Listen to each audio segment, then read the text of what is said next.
Hello po sa inyong lahat. Isang magandang umaga po sa inyong lahat. Good morning po. Ngayon po ay 5 ng Mayo, 2026 anyo, at ang oras po ngayon dito sa Los Angeles, California ay alas 6:42 ng umaga. Araw po ngayon ng Martes. At nais ko po mag-vlog, mga kababayan, mga minamahal, patungkol po dito sa sinabi ni Robin Padilla sa interview ay dyan sa Senado, in-interview sa dyan, ay mag-upos daw sila sa convening ng impeachment trial. Yan po ang sinabi niya. Ang title ko po ngayon ay Robin Padilla Strikes Again. Mag-upos daw siya sa convening ng impeachment trial. Yan po Yan ang sinabi niya kasi daw ay opposition siya. So lahat daw ng gagawin, lahat ng balak siguro ng majority ay i-oppose niya. Ako po ay natatawa na lang po ako diyan eh. Opo. At marami na ang nag-vlog patungkol diyan na tama naman. Pero dadagdagan ko po na manggagaling sa Biblia para wala tayong question. Opo, yung mga nakasulat na guidelines sa Constitution, galing po yan sa Biblia. At mas maigi nga na matunghayan natin para wala tayong duda. Kasi baka kung binasa lang natin nasa Constitution, ay political issue na naman yan, sabi, hindi ba? Pero babasahin po natin ang Biblia para sasabihin natin na mali si Robin Hood Padilla at kung sino man yung mga kasamahan niya, mali po yung gagawin ninyo. Yan po. Ang sabi niya kasi ay iyan daw ang trabaho nila, mga oposisyon. Mag-upos daw sila sa lahat ng bagay. Oo, pwede yun. Kung majority, ito po ang kagustuhan po nito ay tao. At ang nag-prosecute po dito ay ang mga congressman.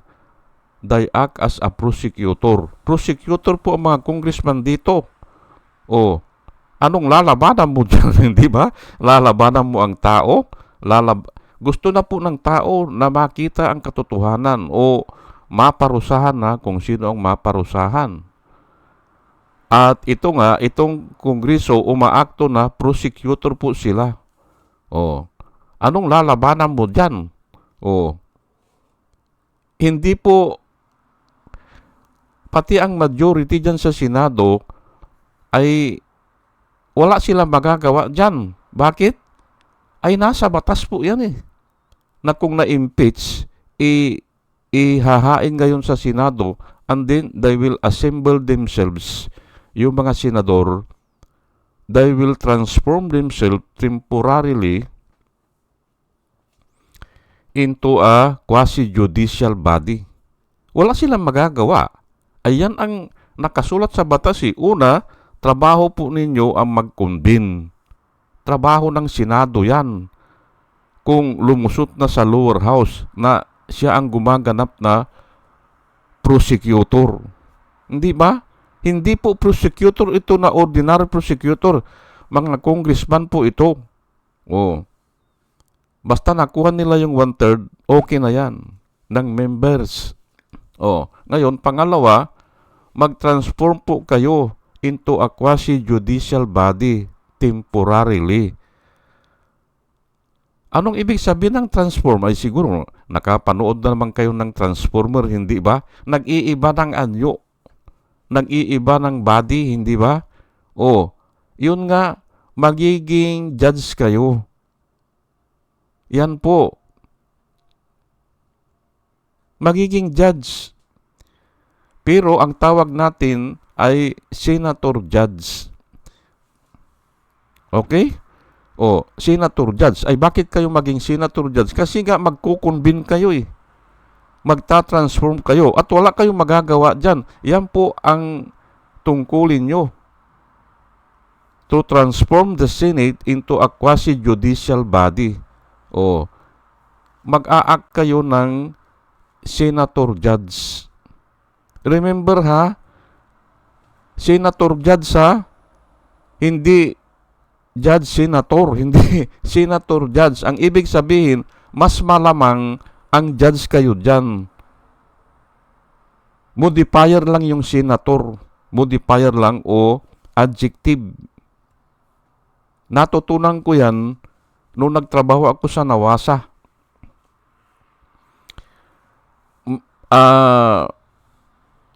Nagtatayo kami ng mga deep well. At mas marami akong kasama na mga geologists.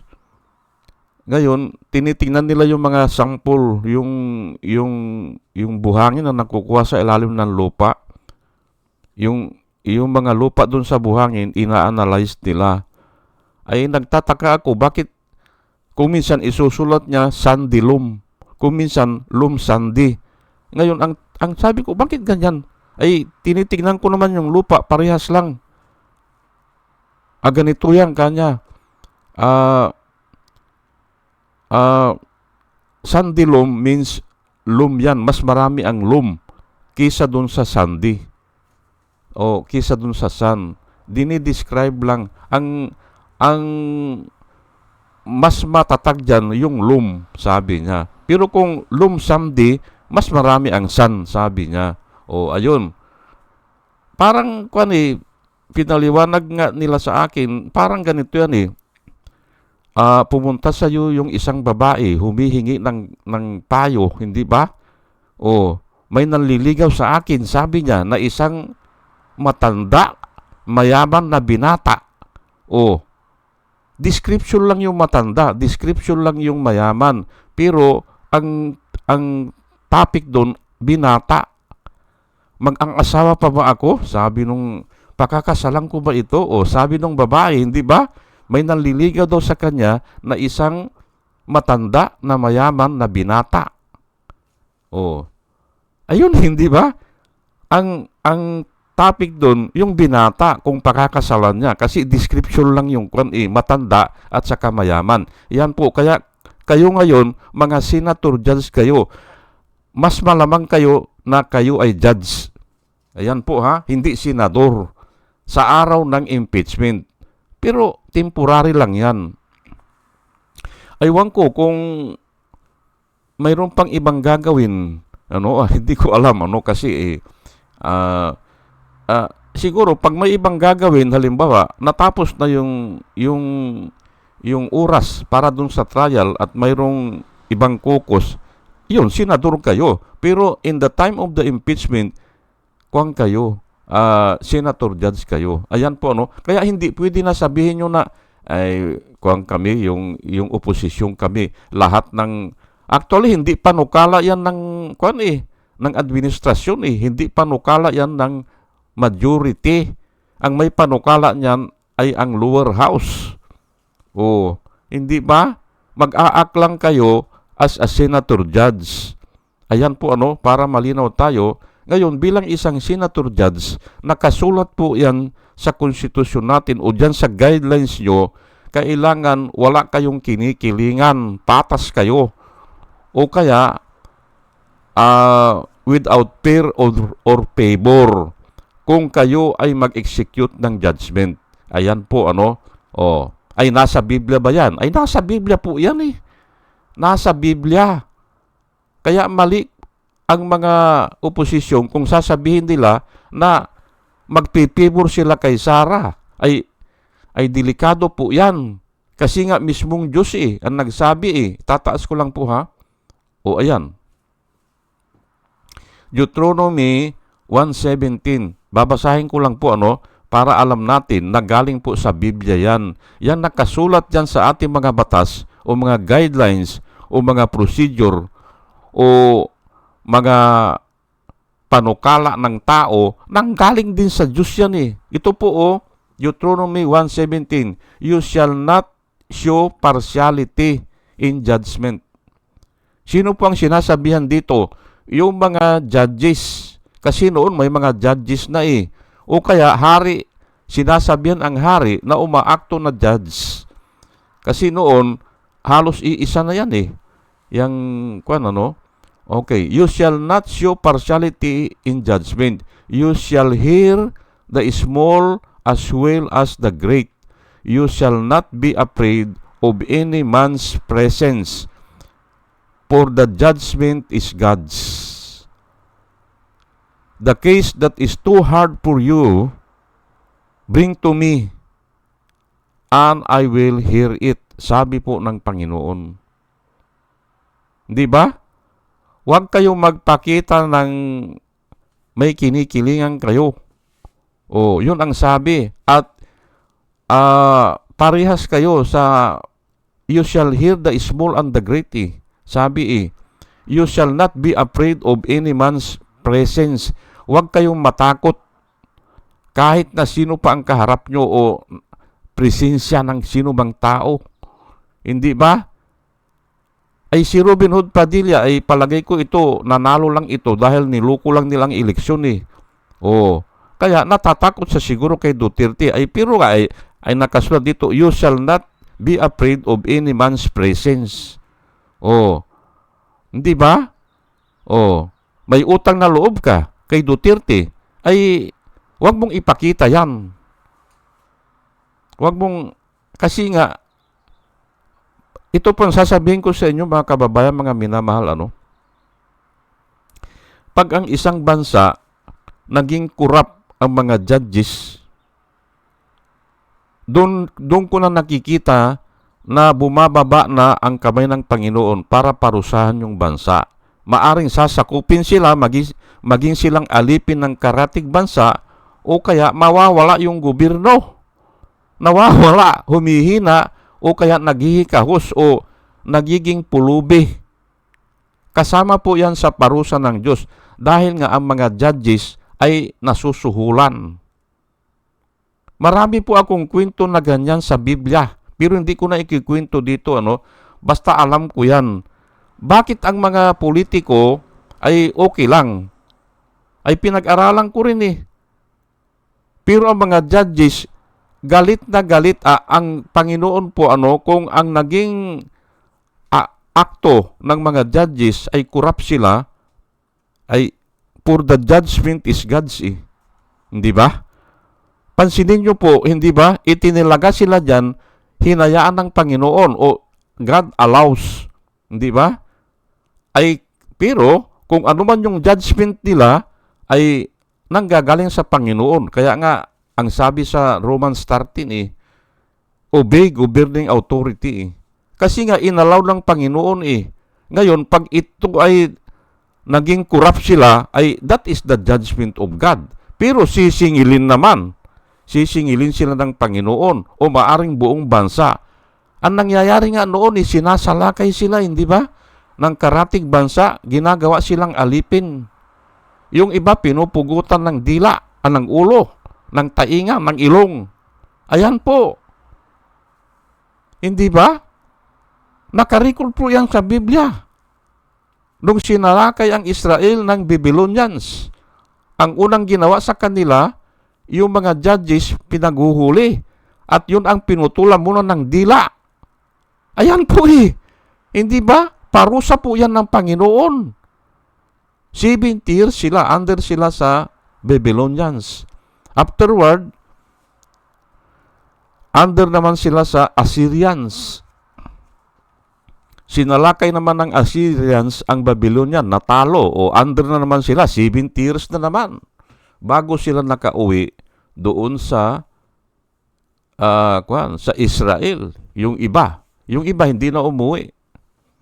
Ayan po kasi nga naging corrupt na yung mga judges o yung mga namumuno sa kanila. Siguro mga politiko yan, aywan ko kung ano yan, pero very specific yan, yung mga judges. Bakit? Bakit galit na galit ang Panginoon po sa mga judges na corrupt? Kasi nga wala naman silang pinapakain Wala sila mga constituent. Si Martires ba, mayroon ba siyang inaalagaan na constituent? Wala. Si Samuel Martires, ay bakit corrupt siya? Ayan po hindi ba? Galit na galit po ang Panginoon sa mga judges na corrupt. Ayan po. Bakit? Ayun na nga, sinabi ko na. Kasi ang politiko, medyo mayroon pang, kaunting rason sila eh. Bakit? Ay pumupunta mga tao sa kanila eh. Alaga naman hindi nila pakapihin yan o pakainin yan. Hindi ba? Ay public service sila. Pero ang judges, wala namang ganun eh. Hindi nga kilala yan eh. Hindi ba? Hindi mo nakikilala kung sino yung mga judges, hindi ba? Ako nga, doon sa munisipyo namin hindi ko kilala sino ang judges o sino ang yung mga kuwan na ganyan. Hindi ba? Bakit mangungurap sila? Bakit tatanggap sila ng suhol? At sila mismo ang sinabihan ng Panginoon, mga judges, huwag kayo tanggap suhol. Dahil ang suhol, nakakabulag ng mata at nakaka-alter, Yung mga gifts at saka mga pabor, mga suhol, nakaka-alter yan ng narration. Opo. Yung content creator na naiiba po yan hindi ba? Naiiba Dahil tumatanggap sila ng gifts o suhol. Ayan po. Sino ang sinabihan? Yung mga judges. Ay ito na. Basta ang sinasabi ko dito, yung judgment niyo is God's Pero parurusahan kayo ng Diyos. Kung nagkamali kayo o tumanggap kayo ng suhol, tapos mayroon kayong pinanigan. Hindi ba? Kailangan wala kayong papanigan Yan po nakasulat. Basahin nyo po yung rules nyo. Hindi ba? Basahin nyo Ruben Padilla. Magbasa naman kayo. At huwag kayong maniniwala sa mga bloggers. Kasi nga, hindi mo naman alam kung yung propaganda lang yun hindi ba? Dahil sa oposisyon kami, ay mag-uupos kami. Hindi ganun. Generally speaking, ganun nga. Pero kailangan may reason ka. Hindi ba? There must be a reason. At yung reason mo, dapat ay may logic o reasonable. Hindi ba? Ganun lang po yan. I bring it to me, sabi ng Panginoon. If there is a case that is too hard for you to decide, sabi po ng Panginoon, bring it to me and I will hear it. Sabi po ng Panginoon. Kaya nga ay ang sinabihan lang nito ay judges Bakit? Ay ayaw niya nga yung mga judges na yan ay maging corrupt. Ayaw ng Panginoon yan. Ginugunaw nga ang bansa Ginugulaw ng Panginoon. Opo. Hindi ba? Nung nag-preach si Jonah sa Ninive, hindi ba? Gugunawin kayo pag hindi kayo magsisi. Ay nagsisi, ay hindi ginunaw. Yung Ninive, hindi ba? Nasa Biblia po yan. Ay, yan nga, nakasulat, hindi ba? If there is anything too hard for you to decide, bring it to me, sabi ng Panginoon, and I will hear it or I will decide it. Sabi niya. Hindi ba? Ay ngayon, ano ang sinasabi ni Ruben Hood Padilla? Mag-uupos daw sila. At bahala ka dyan, hindi ba? Bahala ka dyan. Leviticus 19:15, you shall do no unrighteousness in judgment. Ayan po.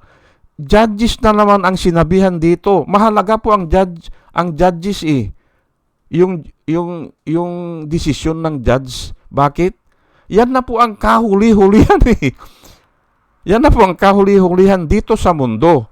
Pero mayroon pa ang judgment ng Diyos. Kaya nga yung ibang tao ay hindi na pumupunta sa mga korte. Kasi nga hindi na sila maniwala Ipasa Diyos na lang, sabi nila. May Diyos naman, hindi naman kanila natutulog ang Diyos, hindi ba? Ganun po Yung mga natukhang, yung mga pinagpapatay ng mga adik, may kapitbahay yung kapatid ko sa Las Piñas, yung panganay namin, Mang Luis, sabi niya, kasi yung anak ni Mang Luis, natukhang yun. Magdidemanda pa ba kayo? Ay, hindi na, sabing ganun. Wala din mangyayari dyan. Kasi nung panahon ni Duterte yun eh. Oo. Ganun po eh. Hindi ba? Pasa Diyos na lang. Ayan nga, no? You shall do no unrighteousness in judgment. You shall not respect the person of the poor,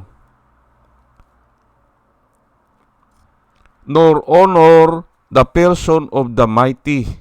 Ibig sabihin ay patas lang. Huwag kang matakot dyan sa ganyan. Yung mayaman siya o makapangyarihan siya o huwag mong idihado yung poor. Sabi niya, but in righteousness shall you judge your neighbor. Ayan po. Hindi ba? Sinabihan po ng Panginoon yan. Hindi ba? Ang mga judges. Hindi ba? Ay ito, sa Exodus 21 verse 23 hanggang 25, para malaman natin na hindi ganun, hindi ganun na oposisyon kang iuupos mo na yung impeachment ni Sarah, ay galing po sa mga tao yan eh. Umiiyak na po ang mga tao eh. Umiiyak na eh.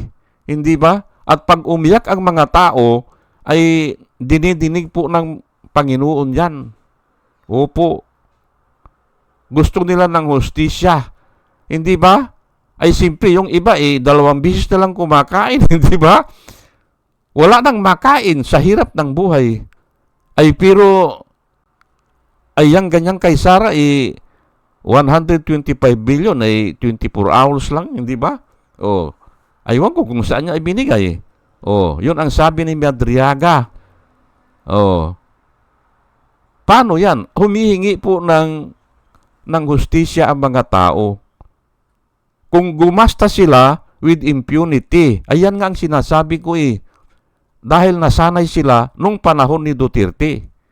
Akala nila ganon, ay hindi po eh. Pag umiyak ang mga tao, ay dinidinig po ng Panginoon yan. At darating ang mga pangyayari na hindi natin inaasahan.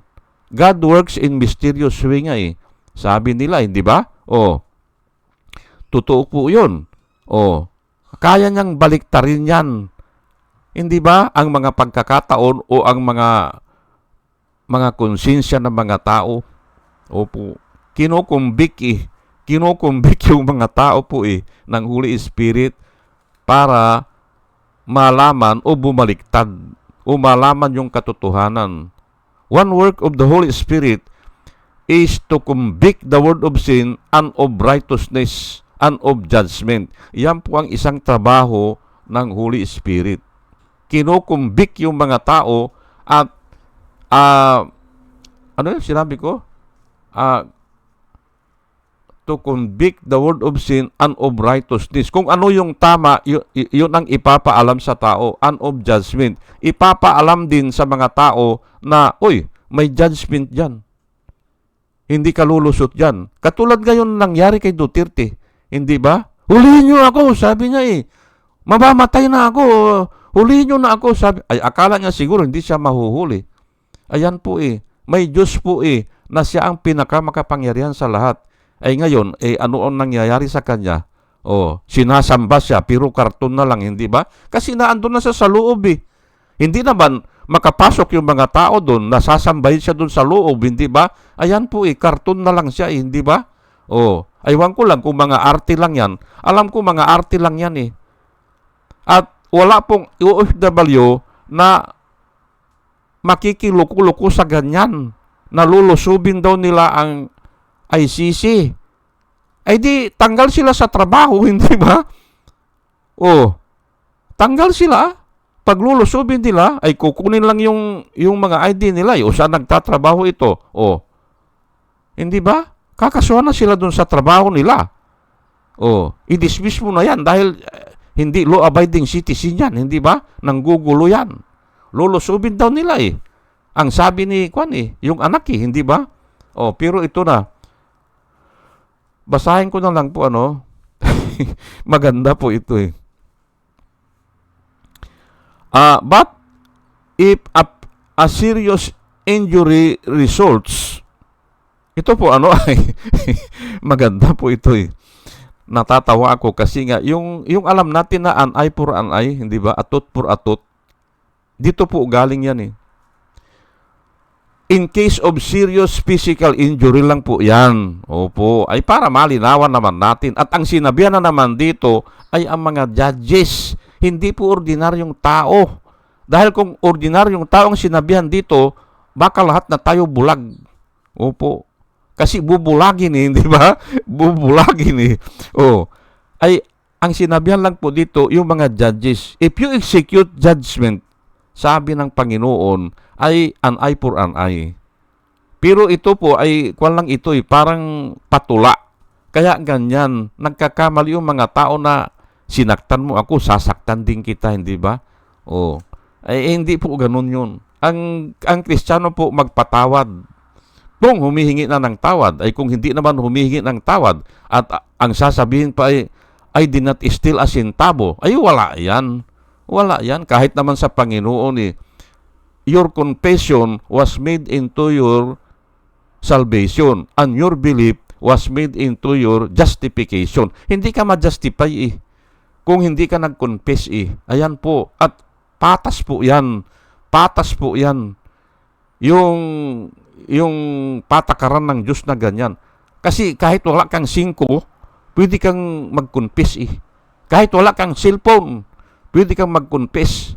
Kahit nakabilanggo ka, kahit nakaratay ka na sa banig ng karamdaman, hindi ba? Pwede kang mag-confess. Kahit hari ka, kahit artista ka, pwede mag-confess eh. Walang kinukuha eh, o walang requirement eh. Ngayon, kung hindi mo pa magawa yan, ay problema mo na yan. Fair po ang Panginoon, Fair. Whether you are rich or a poor or alipin ka, slave, pwede mong gawin eh. Hindi ba? But if a serious injury results, then you must require a life for a life. Kung buhay ang inutang, buhay din ang kapalit. Ayan po ang sinabi ng Panginoon sa mga judges po. Hindi sa tao. Nagkakamali po ang mga tao eh. Diba? An eye for an eye, tooth for a tooth, hand for the hand, foot for foot, burn for burn. Pati nga yung susunugin, hindi ba? Nasunog ka, ay ito si Robin Hood Padilla, kahit daw sunugin siya, hindi ba? Ayan, burn for burn, wound for wound, and stripe for stripe. Ano ba yung stripe? Yung kwan yan eh, yung kung nilatigo ka, hindi ba? May kwan yan eh. Anong tawag doon? May bakat, hindi ba? Ayan po, hindi ba? Ano ang sinasabi ni Robin Hood Padilla na mag-uupos sila sa lahat ng bagay? Ay pag nag-upos kayo at nanalo kayo, ay delikado po ang bansa. Delikado po. Sinasabi ko na, delikado. Hindi ko alam kung ano mangyayari. Pero alam ko, pag injustice ang nangyari o unrighteousness ang nangyari dyan, sa judgment ninyo, remember pinapanood ito ng buong bansa o pinapanood ng buong daigdig. Hindi ba? Tapos aarti-arti kayo ng ganyan, hindi ba? Mag-uupos lang kayo na mag-uupos. Ay problema po yan kung nanalo kayo. Kung nanalo kayo. Kasi nga, baka kamay ng Diyos ang bababa dyan. Katulad ng ganong kay Irap Estrada, hindi ba? Umiiyak na si Irap Estrada. Sige, buksan na yung second envelope. Buksan na natin. Nagsisi na sila Kusiting, nagsisi na sila Kwan. Umiiyak na rin sila. Ay wala na Hindi ba? Sumayaw si Kusiting, hindi ba? Hindi. Ngumisi si Kusiting. Si Aquino Urita naman ay sumayaw. Dahil nanalo nga sila not to open the second envelope. Ay bakit wala silang karapatan Ano, ang karapatan lang nila is to convict or to acquit. Ay bakit pati yung open the envelope ay didesisyonan nila? Ayan po nag-over sila, nag-overacting. Nakita ng mga tao yan. Ay bakit, ay ano pa ang trial kung ayaw nilang buksan yan? Yun ang sabi ng mga tao. Nagwilga ng mga tao. 1 million po. Nung gabi na yan ang lumabas. Pumunta ng EDSA. Ayan po.